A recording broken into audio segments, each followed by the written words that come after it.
প্রিয় দর্শক এবং শ্রোতামণ্ডলী, আজকে আমি একটি ভাইটাল টপিক নিয়ে আপনাদের সামনে উপস্থিত হয়েছি।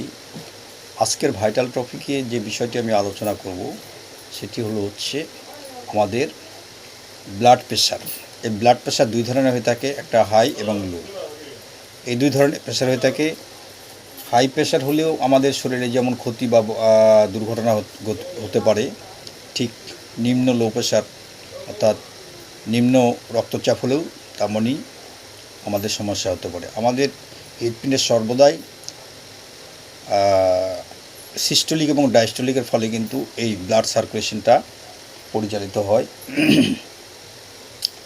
উচ্চ রক্তচাপের ক্ষেত্রে আমরা ক্যাটিগাস মাদার 10 ফোঁটা এবং প্ল্যাসিফোরা মাদার 10 ফোঁটা, এছাড়া গ্লোনাইন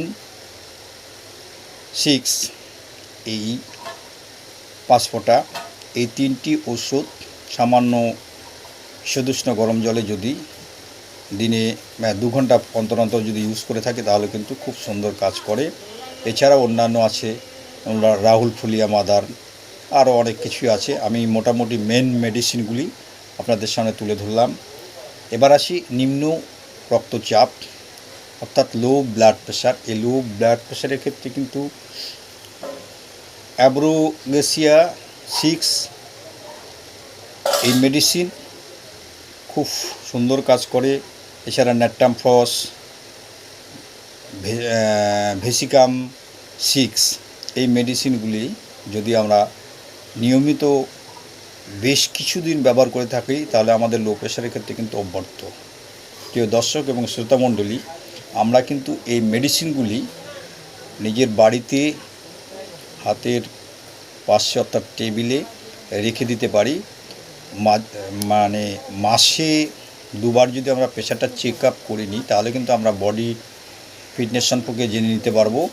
সেই অনুযায়ী কিন্তু আমরা উচ্চ রক্তচাপ এবং নিম্ন রক্তচাপের জন্য যদি কোনো প্রবলেম থাকে আমাদের শরীরে, আমরা কিন্তু এই মেডিসিনগুলি ইউজ করতে পারি, আমরা সুস্থ থাকতে পারি। এবং বড় বড় দুর্ঘটনা যেমন এই ধরনের সমস্যা হলে কিন্তু আমাদের স্ট্রোক হওয়ার সম্ভাবনা থাকতে পারে, প্যারালাইজড হতে পারে, অন্যান্য সমস্যা হতে পারে, আমরা একেবারে পঙ্গু হতে পারি, বিকলাঙ্গ হতে পারে। সেক্ষেত্রে কিন্তু আমরা যাতে এই ধরনের বড় ধরনের দুর্ঘটনা না হয় সেক্ষেত্রে কিন্তু আমরা এই মেডিসিনগুলি হাতের কাছে রাখতে পারি। আমি অতি সংক্ষেপে বললাম।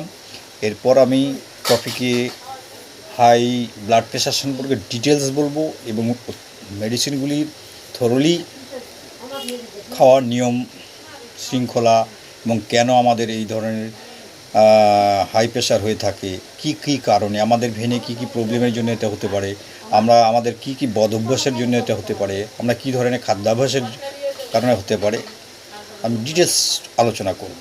তবে আজকে এই অল্প সময়ের মধ্যে আমি এটুকুই আলোচনা করলাম। যদি বিষয়টি ভালো লাগে তাহলে অবশ্যই লাইক, সাবস্ক্রাইব এবং কমেন্ট করবেন, যাতে আপনাদের সহযোগিতায় আমি আরও সুন্দর সুন্দর টপিক নিয়ে আপনাদের সামনে উপস্থিত হতে পারি। নমস্কার।